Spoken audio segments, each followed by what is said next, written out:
स्वागत है, आप देख रहे हैं कहानी कुर्सी की। मैं हूं सौरभ और स्टूडियो में हर्षवर्धन त्रिपाठी जी हैं, विजय त्रिवेदी जी हैं, प्रोफेसर संगीत रागी जी हैं और समीर चौगांवकर जी हैं। अमेरिका और इजरायल की लड़ाई में पूरी दुनिया पिस रही है, लेकिन अब बुरी खबर यह है कि बातचीत शायद टूटी हुई है और एक बार फिर से ईरान और अमेरिका के बीच ड्रोन और मिसाइल चलना शुरू हो चुके हैं। अभी की खबर मैं आपको बता देता हूं, ईरान ने एक बार फिर से कुछ अमेरिकी बेसिस के ऊपर हमला किया है। अमेरिकी मीडिया भी इस बात का दावा कर रहा है कि फिलहाल कोई बातचीत ईरान और अमेरिका के बीच में नहीं हो रही है। पिछले कई दिनों से कोई कांटेक्ट दोनों पार्टीज के बीच, दोनों पक्षों के बीच में नहीं है। अब तो किसी मध्यस्थ के जरिए भी कोई मैसेजेस भी एक्सचेंज नहीं हो रहे हैं, यह खबर फिलहाल आ रही है। और ईरान ने आखिरी बार लेबनान पर हमले के रोकने की शर्त रख दी थी, फिर भी बातचीत नहीं हुई। ट्रंप भड़क गए, उन्होंने नेतन्याहू को बहुत बुरी तरीके से डांटा डपटा फोन पर। यह खबरें भी अमेरिका से आई और उसके बाद भी लेकिन नेतन्याहू ने यह सोशल मीडिया पर दावा किया कि मैंने ट्रंप से कह दिया है अगर हम पर हिजबुल्लाह हमला करेगा तो मैं जवाब दूंगा, लेबनान में मैं अपने हाथ बांधकर नहीं रखूंगा। हालांकि ट्रंप ये कह रहे थे कि बात में थोड़ी सी अड़चन आई थी, लेकिन अब सारे पक्ष मान गए हैं, ईरान भी, हिजबुल्लाह भी और इजरायल भी। लेकिन ऐसा होता दिखाई नहीं दे रहा। जैसा मैंने आपको बताया कि अभी भी दोनों के बीच में कोई बातचीत नहीं हो रही है, यही दावा किया जा रहा है। और कुवैत और बहरीन, इन दोनों देशों के ऊपर ईरान ने अभी बीती रात ही खबर है कि हमला किया है और इनके अमेरिकी एयर बेसेस को निशाना बनाया गया है, बैलिस्टिक मिसाइल्स का इस्तेमाल हुआ है। यह हमला उस अमेरिकी हमले का जवाब था जो स्ट्रेट ऑफ हॉर्मुज के पास किया गया। ईरान ने दावा किया कि अमेरिकी नौसेना ने खर्ग आइलैंड के पास IRGC के कमांड सेंटर को निशाना बनाया। इस हमले के बाद ईरान ने बहरीन और कुवैत पर हमला शुरू कर दिया। IRGC ने बहरीन में US नेवी के 5th फ्लीट पर हमले का दावा किया। हालांकि सेंटकॉम ने ईरान की ज्यादातर मिसाइल्स को हवा में ही इंटरसेप्ट कर दिया है। उधर IRGC के वॉर टाइम हेडक्वार्टर खत्म अल अनबिया, उसने भी आस्तीनें चढ़ा लिए हैं। उसने कहा है कि जब तक अमेरिका और इजरायल माफी नहीं मांगते तब तक हमले होते रहेंगे। और इस सब के बीच ट्रंप का लेटेस्ट जो सोशल मीडिया पोस्ट है वो ये कह रहे हैं, वो तो अभी अपनी मीडिया को फेक न्यूज़ कहते हुए ये कह रहे हैं कि उनका दावा है कि हम बात नहीं कर रहे हैं, मतलब ईरान और अमेरिका, ये बात फेक है।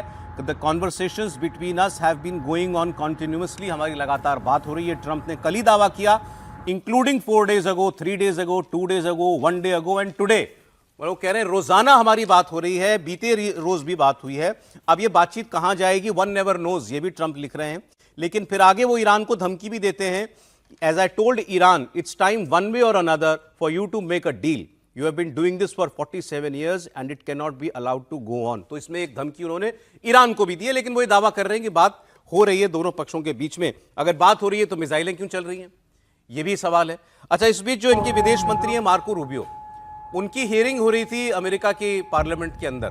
तो वहाँ के जो सेनेटर्स थे, वो लोग, उनके सांसद, उनके सामने तो वो बिल्कुल ग्रिल कर रहे थे रूबियो को कि बताइए क्या हो रहा है। तो वहाँ रूबियो ने कहा कि आपको ये बात समझनी पड़ेगी, ये हम उस ईरान से बात कर रहे हैं जो स्विट्जरलैंड जैसा देश नहीं है, जिसके साथ बड़ी सिविलिटी से आप बैठकर आराम से किसी होटल में या एम्बेसी में बात कर लेंगे। ईरान के साथ बात करना बड़ा जटिल काम है, हमें मध्यस्थों के जरिए बात करनी पड़ती है, ज़्यादातर आमने सामने भी बात नहीं होती है। और दूसरी बड़ी बात उन्होंने ये कही कि ईरान अपने न्यूक्लियर प्रोग्राम के उन एस्पेक्ट्स पर जिस पर उसने आज तक कभी किसी से कोई बात नहीं की, उस पर पहली बार वो बातचीत करने के लिए राजी हुआ है। तो इस बात को अप्रिशिएट कीजिए कि ये बहुत बड़ी बात है। Now, we are in talks, and I say talks because talks with Iran are not like talks with Switzerland, okay? They're very different. They require the use of intermediaries, unfortunately. But there is the prospect before us, which could happen today, it could happen tomorrow, it could happen next week, that for the first time, certainly in my memory, they have agreed to negotiate aspects of their nuclear program that just a month ago, or just a year ago, they were refusing to even mention, much less enter into discussions about. That is not a guarantee that ultimately it will lead to a deal that's acceptable to the Senate or acceptable to the American people.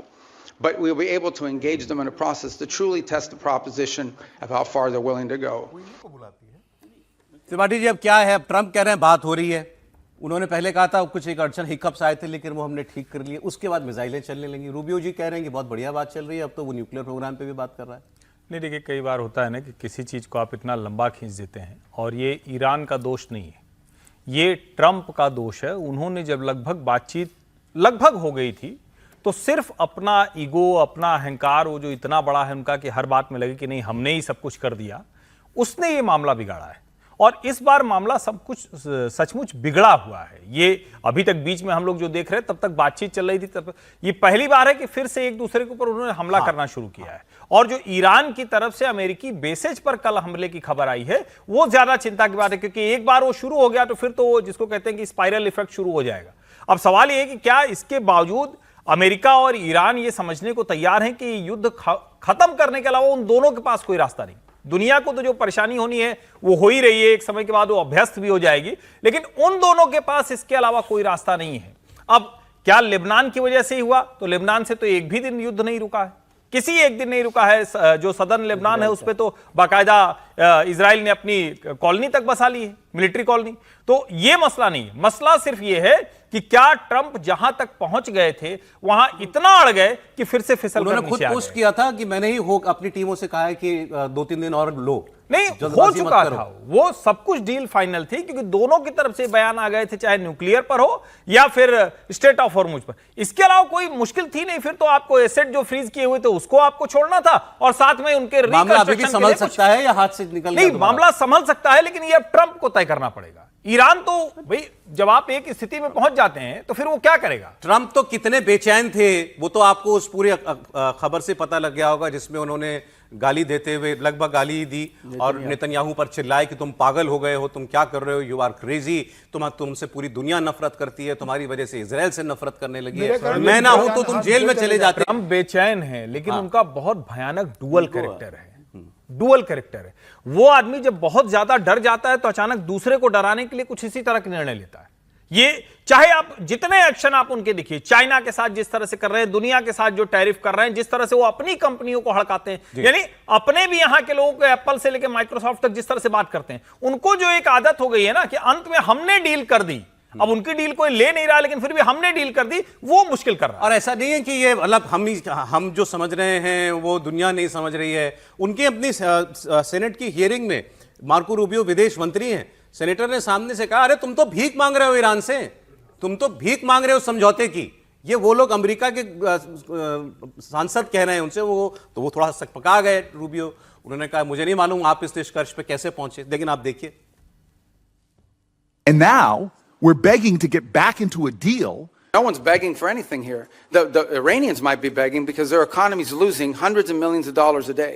I don't know where you're getting this perception that Iran is stronger. Iran has no navy left. They've lost a substantial percentage of their defense industrial base. That Iran has lost a substantial percentage of their missile launchers. And their economy is far worse today, and I mean far worse today, than it was 6 to 9 months ago. And they are looking at hundreds of billions of dollars of reconstruction costs just to get to where they were 6 economy की चिंता Iran कर रहा होता तो वो इस हालत में होता नहीं जहां वो है। अरे वो तो है ही, वो तो मरने के लिए लड़ने के लिए उतरा हुआ है। लेकिन रूबियो साहब कह रहे हैं कि हम भीख नहीं मांग रहे। मार्को रूबियो साहब ने जो बोला है सेनेट मेंबर के जवाब में, उससे ही लग रहा है कि वो परेशान है। मतलब वो जो जिस तरह का एक्सक्यूज दे रहा है कि नहीं इतना नुकसान हो रहा है, नुकसान और उसकी चिंता तो उन्होंने की नहीं, जैसे आपने भी बोला, और मुश्किल में हो गए। और ये गाड़ी चलते चलते ट्रैक पर उतर गई है। कल की बात को हम लोग देखें तो इसको आप बहुत ऐसे आसानी से मत दीजिए कि जिस तरह से कुवैत और बहरीन में यूएस के एयर स्पेस पे उन्होंने हमला किया, तो अब ये क्या होगा कि ट्रंप साहब भी करेंगे फिर दोबारा कुछ और बड़ा काम, तो ये फिर से वहीं पर आ जाएगा जो हम लोग रोजाना बात कर रहे हैं, जिसको हर्ष जी ने बहुत बड़े विस्तार से चर्चा की है कि ये युद्ध तभी रुक सकता है कि जब सौरभ जी समेत सारा दुनिया मान ले कि भाई ये ट्रंप साहब की वजह से की जीत हो गई है। हाँ। असली वजह असली अरे पूरी दुनिया की तो सांसें अटकी, वो तो कह भी देगी, वो तो ईरान से सुनना चाहते हैं। हाँ, वो ईरान उसमें शामिल है कि वो लिख कर दे, दे। बाकी कोई मसला नहीं है। उनको ये दिखना चाहिए। और अभी ये सब कुछ हो रहा है वो डोमेस्टिक ऑडियंस के लिए लगातार कुछ होता रहता है कि किसी दिन लगे कि भाई जैसे सेनेट मेंबर जिस तरह से कर रहा है वो एक मतलब ट्रंप भी परेशान है। वो परेशान है। जो नेतन्याहू के साथ किया इन्होंने, वो परेशानी का मतलब ये डर गए थे कि अरे इसकी वजह से सब कुछ गड़बड़ ना हो जाए। अब अभी जो बात आपने कही सर, उस पर जो त्रिपाठी जी कह रहे थे कि भाई लेबनान अगर वजह दोबारा लड़ाई शुरू होने की, तो लेबनान में तो जंग कभी रुकी नहीं थी। एक बयान आपको मैं पाकिस्तान में चर्चा का वो सुना रहा हूं। उन्होंने ये कहा, वो तो ये बात कह रहे हैं कि ट्रंप ने नेतन्याहू को पूरा मौका दिया इस डील को, नेगोशिएशन को इतना लंबा खींचने की वजह ये है कि तुम्हें जो करना है लेबनान में जितना कर सकते हो कर लो कब्जा और उसके बाद फिर हम जाकर के फाइनल इनसे बात करेंगे।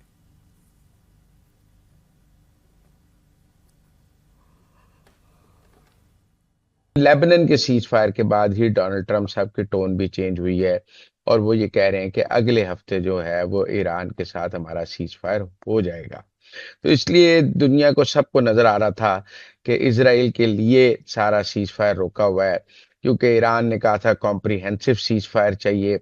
उस कॉम्प्रिहेंसिव सीज फायर में लेबनान शामिल था और इजराइल लेबनान के 2000 किलोमीटर पर कब्जा किए बगैर सीज फायर करने को तैयार नहीं था। अब जब इजराइल ने 2000 किलोमीटर पर कब्जा कर लिया है तो इजराइल को मजीद इलाके चाहिए नहीं है। इसीलिए कहा, डोनाल्ड ट्रंप साहब ने भी कहा है कि मैंने नेतन्याहू को कहा है कि बैरूत पर कोई हमला नहीं होना चाहिए। बैरूत उसको कभी चाहिए नहीं था, उसको जो सही कह रहे हैं 2000 किलोमीटर जमीन वो ले चुका, वहां के किले, टीले, चोटियां, पहाड़ियां, किले सब कुछ ले चुका है। सर ये रिवर है कौन सी ना उसके इधर। सर ये बात सही है क्या? अच्छा, अगर ये बात सही है तो ट्रंप ने नेतन्याहू को गाली क्यों दी लेबनान को मारने के लिए? आपको देखिए 2 दिन पहले तक खबर आई थी गैलीली तक उन्होंने कब्जा, उसके बियोन जाकर के कब्जा कर लिया है।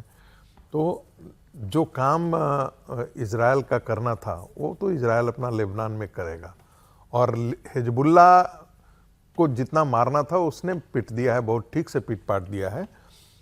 उसके कमांड सेंटर हैं उसको ध्वस्त कर दिया है, उसके चीफ को मार डाला। तो जो काम इजराइल को करना था वो लेबनान के अंदर कर रहा है और उसको करना भी है, क्योंकि देखिए वहाँ से यदि रॉकेट लॉन्चिंग यदि आती है तो इजराइल की जनता कभी इसे स्वीकार नहीं करेगी कि नेतन्याहू रिटेलिएट न करें। अब रही बात कि क्या यहाँ से हमें आगे क्या दिख रहा है, मुझे ऐसा लगता है कि अभी भी ट्रंप यही चाहते होंगे कि ये समझौता हो जाए, इज्जत के साथ हम वहाँ से बाहर निकल जाएं। लेकिन मूल मुद्दा उनको आकर के आ जा रहा है कि उनकी अपनी प्रतिष्ठा दांव पर लगी हुई है, ईगो दांव पर लगा हुआ है। ये अभी तक आप बेशक कह लें, लेकिन अमेरिका तो ठीक था, प्रतिष्ठा तो उस आदमी की कभी रही नहीं, प्रतिष्ठा अमेरिका की दांव पर लगी हुई है। अमेरिका की प्रतिष्ठा दांव पर है, वो भी और अमेरिका की प्रतिष्ठा इसलिए है कि ईरान को जितना आपने समझा था कि 15 दिन में, 20 दिन में, हम 25 दिन में हम ध्वस्त करके लौट आएंगे, जैसे रसिया यूक्रेन से नहीं बाहर निकल पा रहा है, आज तक नहीं निकल पाया है। रसिया ने तो एक फतह भी किया, कम से कम जमीन ग्राउंड पे डोनबास वगैरह इलाका जीत जात करके अपने में मिला लिया है, कब्जा ही कर लिया है। जो रसियन क्षेत्र, जो रूसी जहां भाषा बोल, ये भी नहीं संभव कर पाए हैं। दूसरा, जितने खाड़ी के देश थे वो आज के दिन में वो सारा वो अनसर्टेनिटी में जी रहे हैं जी। उनको डर लग रहा है कि अब तो इस क्षेत्र का एक बहुत पावरफुल नेता खड़ा होकर के जो है वो ईरान खड़ा हो गया है। अब हमारी कौन सुनता है? अब सऊदी अरब की उस इलाके में कौन सुनेगा? अब यूएई की कौन सुनेगा?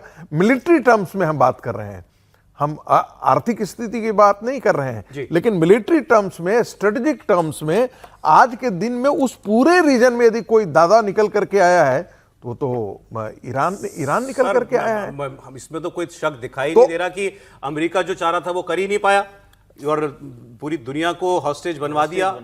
ईरान ने किया वो बात ठीक है, लेकिन इस हालत तो इसके साथ आपने उसे जितना मारा हो, बहुत अच्छी मारा हो, लेकिन आपकी प्रतिष्ठा को उसने धूल में मिला दिया। आप उस पर अपनी शर्तें नहीं थोप पाए। एक नजम सेठी जी का, पाकिस्तान के पत्रकार का एक बयान है, इसके आगे वाला वो जरा सुनवा दीजिए। वो तो खुल के कह रहे हैं कि भाई आप मानिए ट्रंप हार गए इसमें, अगर वो चाह रहे हैं कि ईरान लिख के दे कि ये सरेंडर है। जिस दिन अमेरिका समझौते की मेज पे आया उस दिन ही अमेरिका का सरेंडर हो गया था। डोनाल्ड ट्रंप हार गया है ये जंग, ईरान ये जंग जीत गया है, और ये जो डील होने जा रही है इसका लफ्ज़ सरेंडर का इस्तेमाल किया जा रहा है जी, कि वो डोनाल्ड ट्रंप है सरेंडर्ड। और डोनाल्ड ट्रंप के लिए ये तो मौत है, सियासी तौर पे ये कहा जा रहा है। अच्छा। कि इस दलदल से कैसे निकलेगा वो। डील करता है तो गाली पड़ती है कि आप तो छोड़ के आ गए हैं, ईरान जीत गया है, और डील नहीं करता और जंग करता है तो जंग में भी हार जाएगा, पहले भी हारा है, आगे भी हार जाएगा। तो ना इधर का रहा ना उधर का रहा, तो इसको तो बहुत तकलीफ हो रही है। बिल्कुल ठीक बात है साहब, मेरी नजर में तो ये असेसमेंट बिल्कुल ठीक है। जंग में वो आप ईरान को हरा नहीं पाए हो, समझौते पे अपनी शर्तें थोप नहीं पाए हो, तो हारा तो अमेरिका ही। निश्चित रूप से मुझे लगता है कि ट्रंप का ये जो व्यवहार है, एक बिगड़ेल, एक अहंकारी, एक जिद्दी नेता के रूप में जो उन्होंने व्यवहार किया वो पूरी दुनिया को संकट में डाला है। अमेरिका के साथ तो ठीक है, जो होगा होगा, वो लड़ते रहेंगे। लेकिन पूरी दुनिया जिस तरीके से इस समय स्टेट ऑफ हॉर्मुज़ के कारण संकट से गुजर रही है, भारत को जो संकट गुजरना पड़ रहा है, अब वक्त आ गया है कि ट्रंप के खिलाफ मुझे लगता है पूरी दुनिया के बड़े नेताओं को बयान देना चाहिए, इकट्ठा होना चाहिए कि ट्रंप की मूर्खतापूर्ण जो व्यवहार है ईरान को लेकर, उसके कारण पूरी दुनिया को जिस तरीके से उन्होंने बंधक बनाने का काम किया है। उनके विदेश मंत्री तो कह रहे थे कि भाई कॉमा और फुल स्टॉप की बातचीत हो रही, बाकी हमारे सारी बातचीत हो गई। किससे बात हुई थी, किस पे सहमति बनी थी, और कल हमला शुरू हो गया, फिर से पूरी बातचीत पटरी से उतर गई है। कौन किससे बात कर रहा है? ईरान कहीं नहीं कह रहा है कि हमारी कोई बात हुई, और इन 4 मुद्दों पर हम सहमत है, इन 3 मुद्दों पर हमारी बातचीत जारी है। एक भी मुद्दे पर ईरान ने सार्वजनिक सहमति जारी नहीं की। अमेरिका कहता रहा कि बातचीत हो रही है और लास्ट स्टेज हमारी बातचीत होने वाली है। आप कतर को शामिल करते हो, आप पाकिस्तान को शामिल करते हो, तेहरान में तमाम दुनिया के नेता जाके बात कर रहे हैं, उसके बाद फिर से हमला शुरू हो जाता है। अब मुझे लग रहा है कि बातचीत फिलहाल कोई उनके बीच पूरी तरीके से बिगड़ गई है और फिर यह युद्ध केस में चला गया। लेकिन इसका असर अगर ये चलता रहा 7 दिन, स्टेट ऑफ हॉर्मुज़ फिर बंद हो गया, फिर वहां से जहाज की आवाजाही बंद हो जाएगी, तो भारत पे इसका क्या असर होगा, दुनिया पे क्या असर होगा? और ईरान जो कह रहा था कि मैं टोल टैक्स वसूल करूंगा, अगर वो फिर अड़ गया कि मैं किसी भी हालत में बिना टोल टैक्स से नहीं दूंगा, तो क्या होगा? मुझे लगता है कि बड़ी संकट ट्रंप ने दुनिया के लिए खड़ा कर दिया है। यह सिर्फ अमेरिका की बात नहीं है, पूरी दुनिया के लिए एक संकट है। और अमेरिका का विरोध और ट्रंप का विरोध सबको करना चाहिए, भारत को भी इसका विरोध करना चाहिए कि आपके इस बिगड़ेल और जिद्दी व्यवहार के कारण पूरी दुनिया सफल हो रही है। ट्रंप, इन्होंने, रूबियो ने यह भी कहा वहां कांग्रेस में अपने सेनेट में कि ईरान के साथ पहली शर्त ही यह है कि वो स्टेट ऑफ हॉर्मुज़ को खोले। वो मानने को तैयार नहीं है फिलहाल, वो अपनी बात पहले मनवाना चाहता है कि ब्लॉकेड पहले खोला जाए। एक बड़ी बात और मार्को रूबियो ने बताई, जिसका जो पूरी दुनिया को, जिसके बारे में उत्सुकता थी कि कहाँ है ईरान के supreme leader Mojtaba Khamenei, Ali Khamenei के बेटे। तो उनके बारे में रूबियो ने कहा है कि मुज्तबा ना सिर्फ जिंदा हैं बल्कि पहले से ज्यादा एक्टिव होकर ईरान के अहम फैसलों में वो शामिल हैं। रूबियो ने अमेरिकी सेनेट के पैनल को यह बताया कि उनके पास ऐसे पुख्ता संकेत हैं जो ये बताते हैं कि ईरान के नए सुप्रीम लीडर मुज्तबा खामेनी किसी ना किसी स्तर पर देश के अहम फैसलों में सक्रिय हैं। Was wondering at the outset if you could talk to us a little bit about the fractured Iranian regime and how that might be making negotiations more difficult. Let me try to give this answer to you in a way that's not boring or wonky, because it's been a shift. Obviously, the original supreme leader, the one that was there, is no longer with us. His son takes over. Nobody hears from him for a month. By all reports, open source reporting, I think you've all seen it, he was severely injured in the same strike, and so forth. Are you confident he's still alive, by the way? Yeah, I think there's indications that, in fact, we've not heard from him publicly, we haven't seen him publicly, and I would imagine, given what's happened to multiple leaders in that system, being very public is probably not something that's recommended for them internally. But that said, I think there are indications out there that he is increasingly engaging. Mujtaba Khamenei का जीवित होना, active होना, जैसा Rubio साहब कह रहे हैं, ये दुनिया में शांति के लिए किस रूप से देखा जाए? क्योंकि ये भी कहा गया था कि ये अपने पिता से ज्यादा कट्टर है। इनके पिता ने तो ये कम से कम फैसला लिया हुआ था कि न्यूक्लियर हथियार नहीं बनाएंगे, लेकिन क्या मुज्तबा खामेनी ऐसा सोचते हैं? जिनके पिता की हत्या हो गई, उनके परिवार में और लोगों की हत्या अमेरिका ने की, वो इस वक्त कैसे उसके साथ नेगोशिएशन के बारे में बातचीत करते होंगे, फैसले लेते होंगे? और इसी बीच एक पूर्व CIA अधिकारी ने एक बड़ी अहम बात कही है। अब ये दावा है, इसकी कोई सच्चाई है कि नहीं ये नहीं कहा जा सकता, लेकिन मैंने इनके बारे में थोड़ा पढ़ा तो पता चला कि एक वेल कनेक्टेड, वेल नेटवर्क्ड आदमी हैं और एक सीनियर पोजीशन पर CIA के अंदर रहे हैं। इन्होंने तो ये दावा किया कि पाकिस्तान ने अमेरिका को ये साफ साफ बता दिया था कि अगर आपने ईरान के साथ इज्जत के साथ समझौता नहीं किया तो वो धमकी ये दे रहा है कि फिर मैं एक न्यूक्लियर डेमोन्स्ट्रेशन करूंगा। मतलब आप खुद समझ लें इसका क्या हो सकता है, सुनिए। There was a message that the Pakistani foreign minister delivered directly to Marco Rubio on Friday, and it was basically the possibility that Iran will do a demonstration with a nuclear weapon. Now, does that mean it is a nuclear weapon developed by Iran, or does it mean it's a nuclear weapon that was given to Iran by, say, Pakistan or North Korea? भाई, Iran के पास 60% तक का enriched uranium है। अब 60 तक का है या उससे ज़्यादा का है, और जैसे ये बात कह रहे थे कि भाई उसका अपना भी हथियार है या कहीं से उसके पास और भी लिया हुआ है किसी का, कौन जाने। तो वो तो कह रहे हैं कि इस हद तक बात बढ़ गई थी। नहीं देखिए, मतलब जिस तरह के हालात थे उसमें ये निश्चित तौर पर, लेकिन मुझे नहीं लगता कि जैसी बर्बादी ईरान की हुई उसके बाद अगर जरा सी भी क्षमता रही होती तो छोटा मोटा कोई उदाहरण तो आता। उनका जो जहाज न्यूक्लियर का, उनका कोई जो जहाज पहुंचा था अमेरिका का, जिसके वो कमोड सीट चोक हो गई थी, तो वहां कुछ होता, इजराइल में कहीं कुछ होता, कुछ तो होता। ये नहीं माना जा सकता है कि जहां वो लोग खड़े थे उनका सुप्रीम रिलीजियस लीडर मार दिया गया, एक के बाद हर दिन सुबह 3 नेता उनके मार दिए जाते थे, उनके IRGC के कमांडर, कुछ कमांडर जितने थे सब मार दिए गए, इंटेलिजेंस चीफ, और उसके बाद भी वो उसको रखे रहेंगे कि अच्छा चलो किसी और दिन इस्तेमाल करेंगे। मुझे ये लगता नहीं, मुझे किसी कीमत पर नहीं लगता है। अभी इस स्थिति में ईरान नहीं है कि वो न्यूक्लियर वेपन को इस तरह से डिमॉन्स्ट्रेट कर सके कि वो कैपेबल मतलब उसके पास न्यूक्लियर वेपन नहीं है। मुस्तफा खमेनी जीवित हैं, देखिए न्यूक्लियर वेपन उसके पास हो या नहीं हो, जो दावी जो CIA का अधिकारी है दावा कर रहा है कि हो सकता है नॉर्थ कोरिया ने उसको दे रखा हो या पाकिस्तान ने ही दे रखा है। एक ही या दो ही यदि न्यूक्लियर वेपन हो, या 2 ही या 4 न्यूक्लियर, कोई भी आज के दिन में न्यूक्लियर वेपन यूज नहीं करता है। वो डेटरेंस के तक के लिए ठीक है। ऐसा मैं इसलिए कह रहा हूं कि एक बार यदि ईरान न्यूक्लियर वेपन चला देता है, चाहे वो इजराइल पे चला देता या खाड़ी के देश पर ही चला देता, कहीं पर जाता है, या अमेरिका के किसी फ्लीट पर ही मार देता, तो फिर ईरान का नक्शा नहीं रहेगा। फिर अमेरिका को ये लेजिटिमेट राइट मिल जाता कि उस पर न्यूक्लियर बमबारी करना शुरू कर देता। तो खैर बात आप ठीक कह रहे हैं, लेकिन क्या उसके पास न्यूक्लियर वेपन की कैपेबिलिटी अब रहे कि न्यूक्लियर वेपन, अभी तक जो पूरी दुनिया के जो एजेंसियां हैं उन्होंने सिर्फ इतना कहा है कि 60% तक अभी यूरेनियम इनरिचमेंट किया है, 90% इनरिचमेंट हो जाता तब वो न्यूक्लियर वेपन्स बना सकता था, जो अभी नहीं है उसके पास। ये 2 बातें बहुत महत्वपूर्ण है इसमें। एक तो ये कि न्यूक्लियर कैपेबिलिटीज इस हद तक तो हैं उनके पास कि जरूरत पड़े तो वो कर ले, लेकिन मैं प्रोफेसर साहब के इस बात से सहमत हूं। तो अमेरिका कहता था ये 10 दिन में 15 दिन में बना सकते, लेकिन वो कभी यूज नहीं करेंगे, क्योंकि यूज करके तो फिर सारी लड़ाई एक तरफा हो जाती। फिर तो आप अमेरिका को रोक भी नहीं सकते, किसी को भी नहीं रोक सकते, और ईरान अकेला पड़ जाता है एक तरह से। अभी जो ईरान को जो भी सपोर्ट मिल रहा है, तो वो न्यूक्लियर पावर केवल डेटरेंस के लिए ही अभी तक दुनिया में यूज हो रही है, अमेरिका ने जो एक बार यूज किया उसके अलावा। लेकिन आप रूबियो साहब ने जो बात बोली ना, उसको महत्वपूर्ण मतलब बारीक तरीके से समझिए। जो सेनेट में उन्होंने बोला मुस्तफा खमेनी के बारे में, वो इंफॉर्मेशन नहीं है। इसका मतलब है कि अमेरिका किसी न किसी रास्ते से उनके टच में है।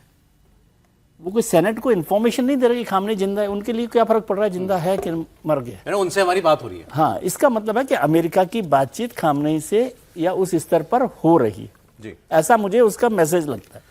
अगला दिन क्या लेके आने वाला है आपके साथ समीर जी? अभी तो युद्ध चलेगा सर, युद्ध चलेगा। अभी युद्ध चलेगा। जिस तरीके से मतलब कल से मिसाइल शुरू हो गई अटैक, मुझे लग रहा है कि कुवैत पे जिस तरीके से हमला किया गया है, तो मुझे लगता है कि फिलहाल तो बातचीत की संभावना चल रही होगी बैकडोर में, लेकिन 48 घंटे के अंदर कोई बातचीत हो जाएगी और युद्ध विराम की बातचीत हो जाएगी, मुझे इसकी संभावना नजर नहीं आ रही है।